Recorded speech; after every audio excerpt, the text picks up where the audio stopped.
Goed. Good afternoon, everybody. Welcome to our beautiful country, Suriname. We've had a speed access day behind you.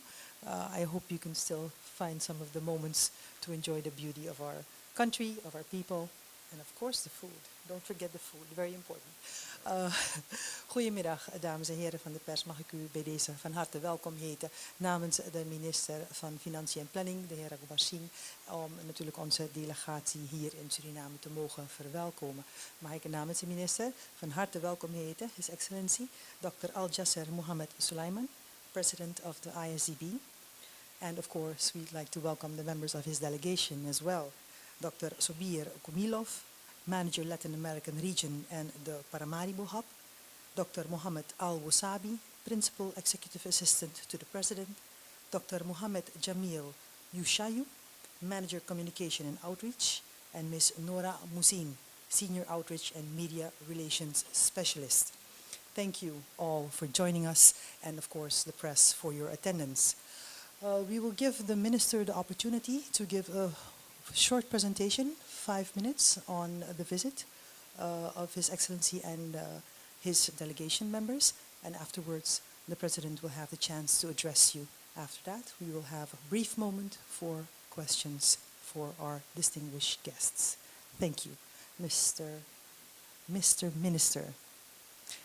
Mr. President, do you mind if I speak Dutch? No, I don't mind as long as somebody translates for me. Okay. Can we have someone who translates? Or should I go in English? Whatever suits you best. I'm in your country. No I'm your surprises. guest, so you do what you think is the best. So I go Arabic. Assalamu alaikum. Wa alaikum assalam. Let me do it in English. Dank u wel. We do have the honored guest, the president of the Islamic Development Bank and his team, his delegation to Suriname. Suriname is member of the bank since 1997, so for over 25 years now. And we have benefited, Suriname has benefited from the relation with this bank. It's a development partner. It's not a bank for money, it's a bank for people. It's a bank for people's development. And we have been talking, this is the second time that a president of the bank visits Suriname. So we are most honored to have someone who within one day I am inclined to call my good friend, President Dr. Mohammed Sulaiman, to welcome him in Suriname as our guest at the Ministry of Finance and Planning, to welcome him as a guest of Suriname, not only the ministry but also of the country, and to thank the bank for the cooperation, which goes far beyond money, far beyond banking. We have had several projects, and we have projects already that are being implemented. One is with the University Hospital Paramaribo. We know that, I think in 2014 we started with that, and we started that on the wrong foot. And so the bank assisted in doing the better preparation of that project. We are foreseeing the end of the preparation stage, and after that we will see indeed the right start of the project of implementing the rehabilitation of the University Hospital, the Academic Ziekenhuis Paramaribo. So that's going well. Another one that's going well is, you might have seen that today and you will see that tomorrow, is education. One in Mungo Tapu and the other tomorrow in Para. Both financed by the bank. We have a program, the Affordable Housing Program, for a value of $35 million, which has delays. We just visited the president of the country and we discussed this project. We discussed also what to do to make sure that we start the right way with that project and get rid of the delays and really start implementation of the project that will provide solutions to our country. There's another project that has been started, and that is pineapple production, and an integrated project on pineapple. That's about 2.5 million about US dollars. And there is another one that talks about electricity supply and the improvement of the whole facility in Paramaribo and in Ikeri for $41 million. That is an old project, but it is being redrafted, and the adjusted draft is submitted to the bank and will be decided upon. We foresee no problems there, and so what we can say in conclusion is that there are projects that are doing well with the bank. There are projects in the pipeline that are coming on, but we are also looking for future cooperation. And we are talking about cooperation because Saudi Arabia, where this bank is established and where our friend the president is coming from, is one of the strategic countries in the world that has played an exemplary role when it comes to the strategic role of oil and gas. And we are at the verge of investing in oil and gas. So we can learn a lesson or two from Saudi Arabia, but also from this bank that can be valuable. And those lessons are not from textbooks. Those are lessons by experience.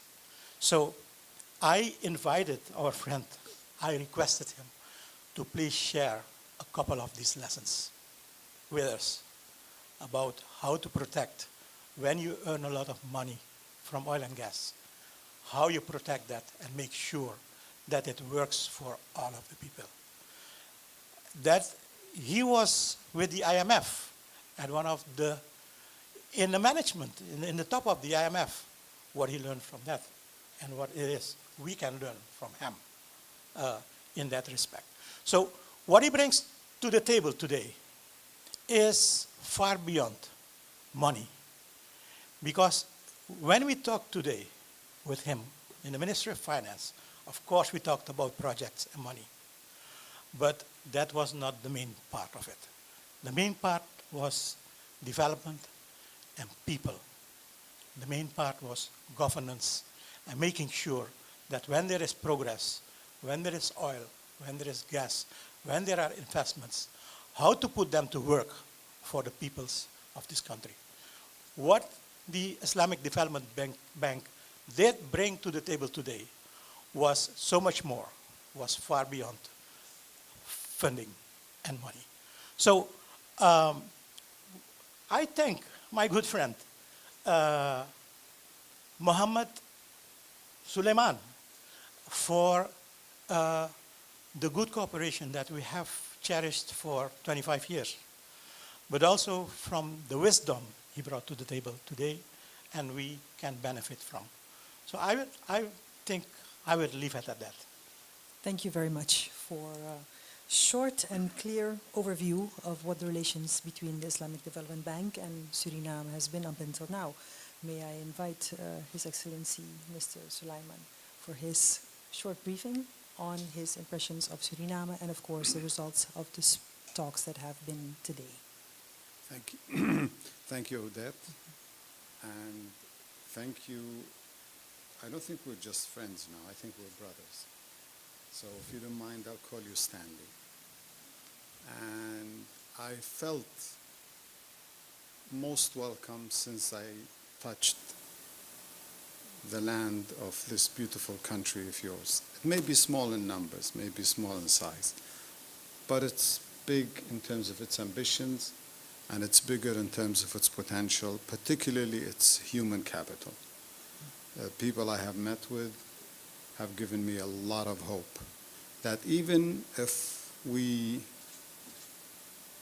make mistakes here and there, we can always recover and do much better. And this is what I have noticed. was very happy to see the conclusion of the third review of your program with the IMF. And as you mentioned, yes, I was executive director at the IMF, so I know the agonies that countries have to go through in order to fulfill the requirements of completing a review of a program. Nonetheless, as painful as it is a certificate.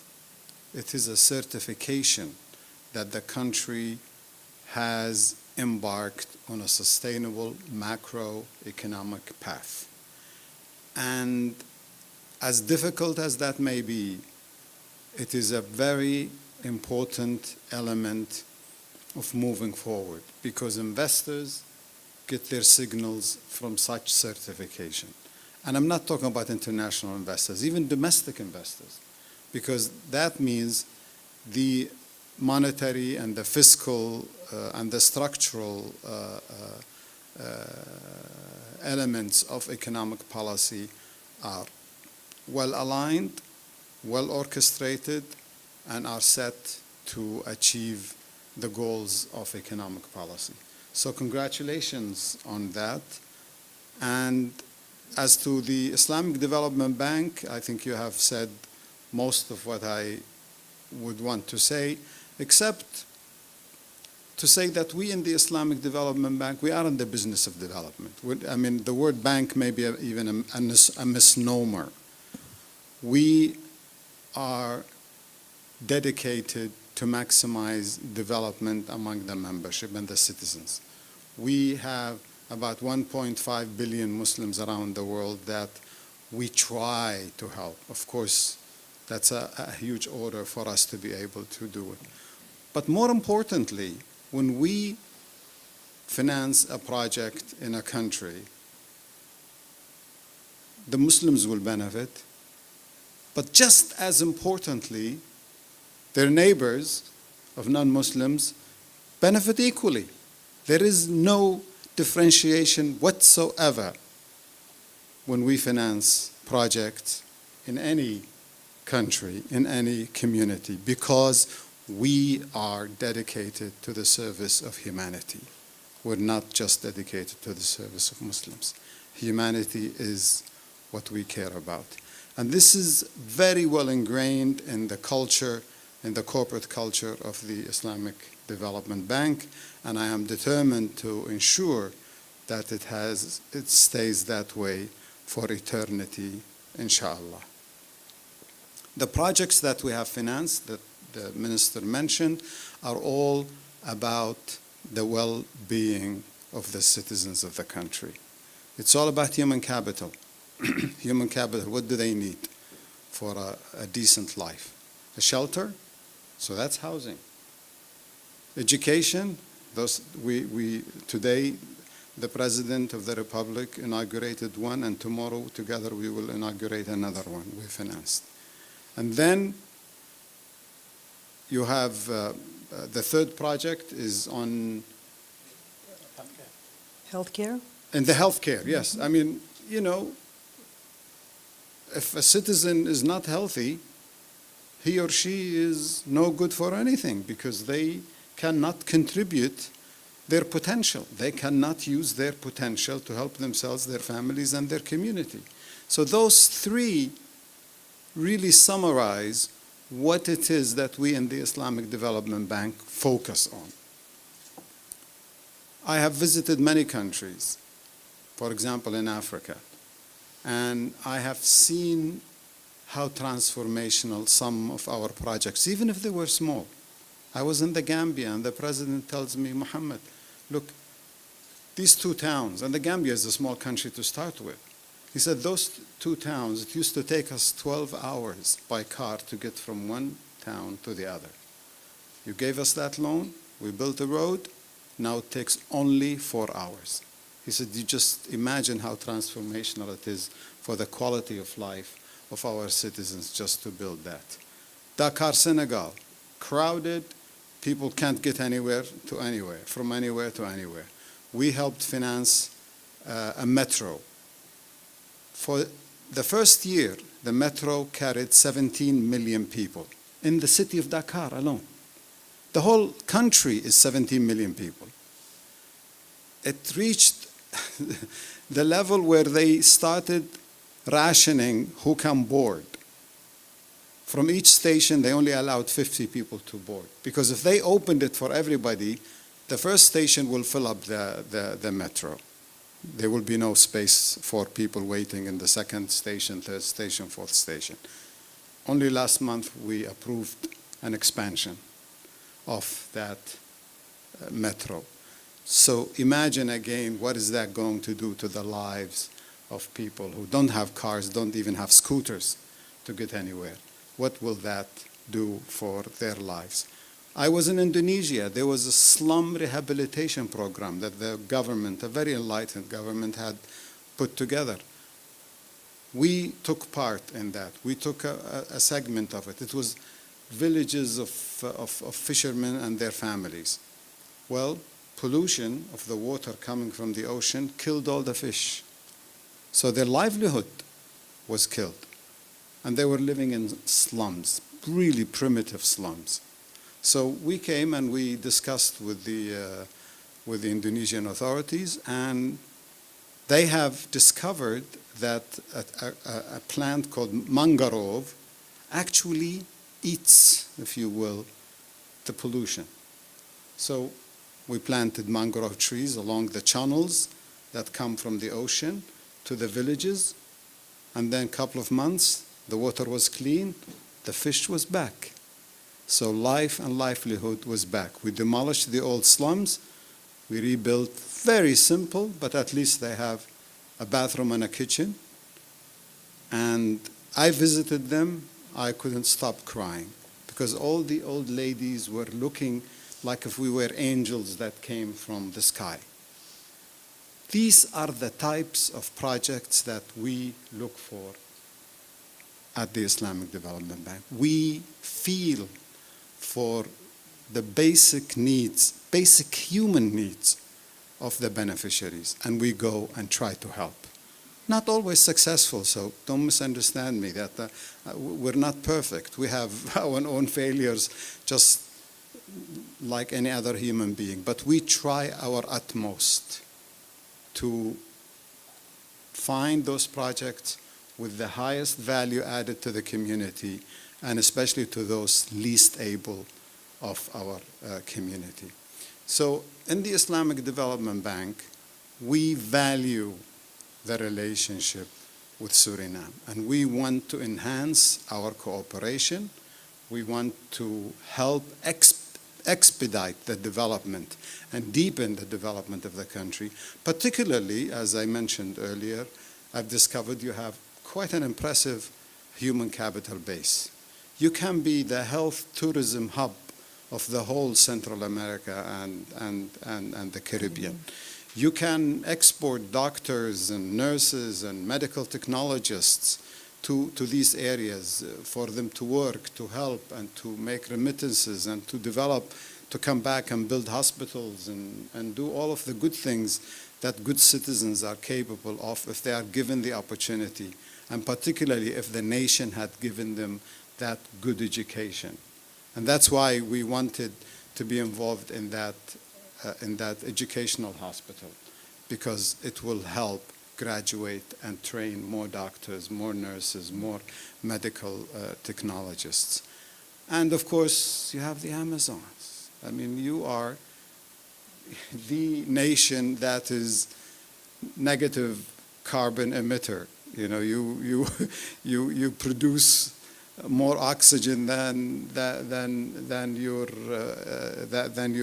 producing CO2.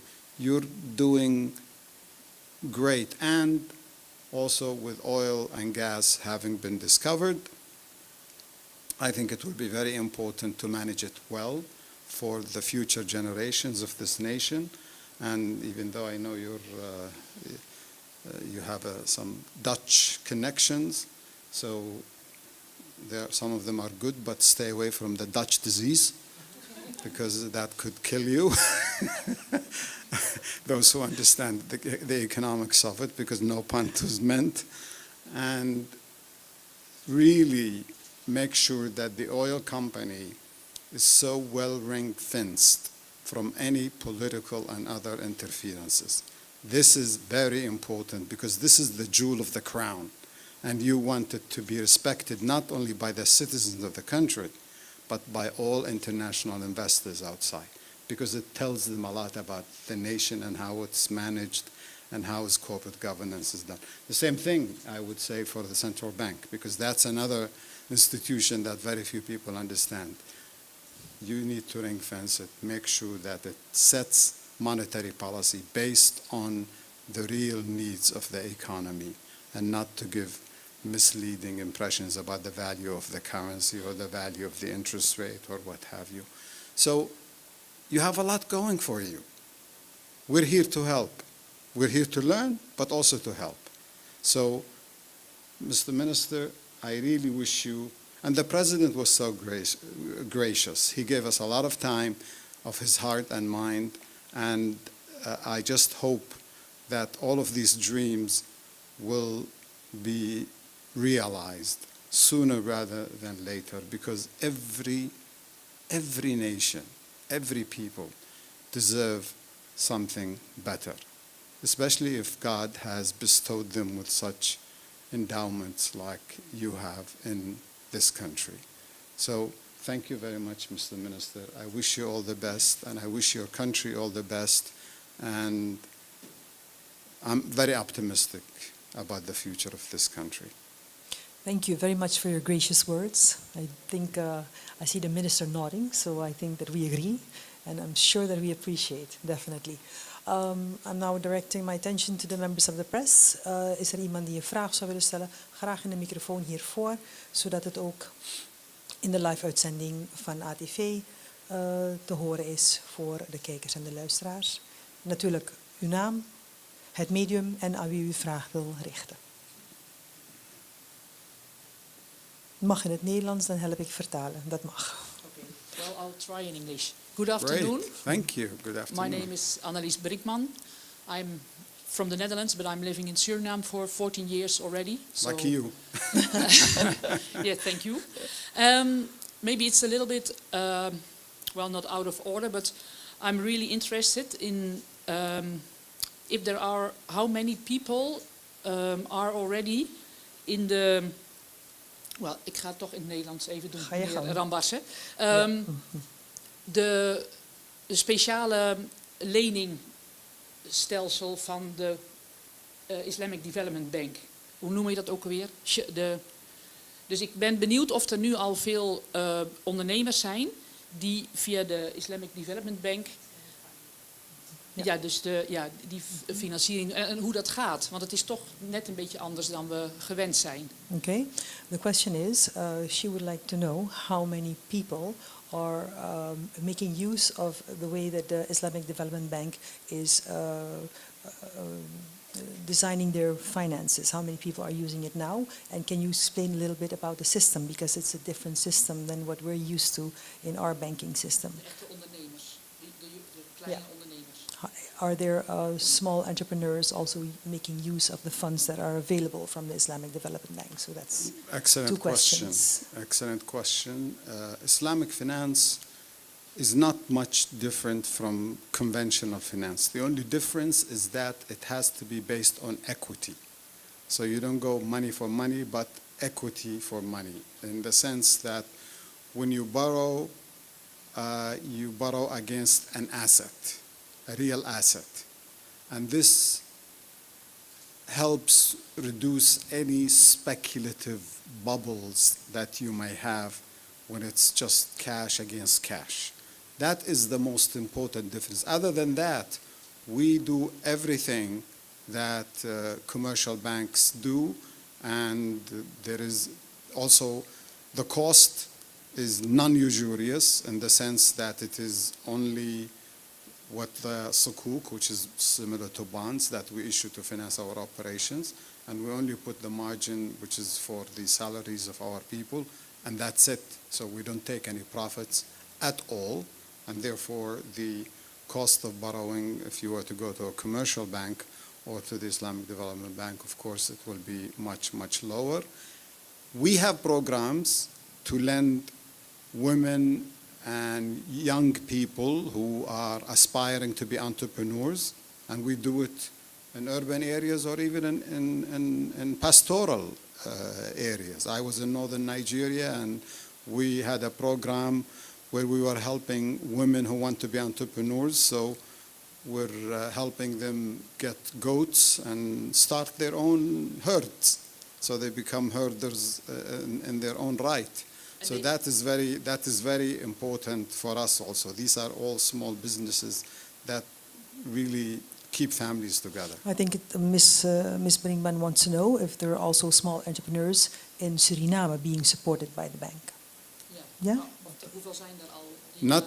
Not yet, but that's one thing that the government can ask for. We can extend lines of credit that will be dedicated to small entrepreneurs. That is available, but it hasn't yet been requested. As you know, we have, as the minister mentioned, we've had projects almost $250 million. So we have been busy with these programs, but we finished a lot of them. We have 3 going. When we finish those also, then we can do more for the smaller entrepreneurs also. Okay. Wie mag ik de volgende vraag? Meneer Cairo. Alsjeblieft naar de microfoon.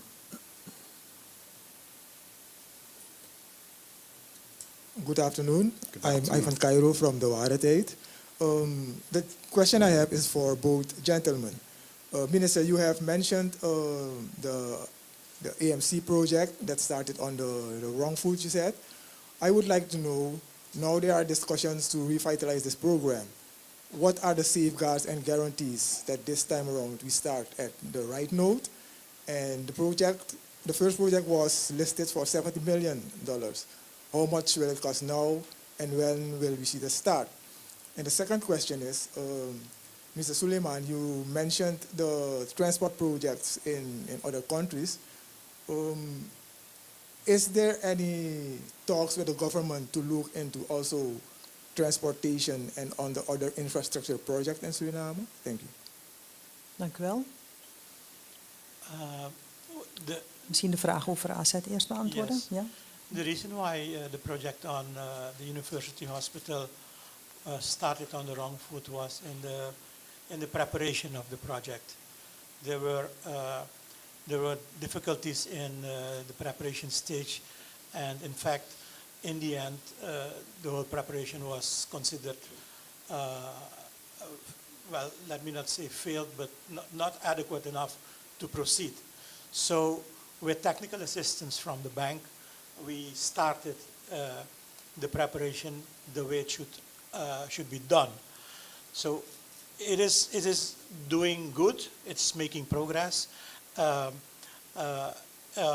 We had a wonderful presentation by the Minister of Health this morning, and it was backed by the team of my friend, that soon, I think this year or next year, the project proposal will be on the table, and we will be able to take a decision on that.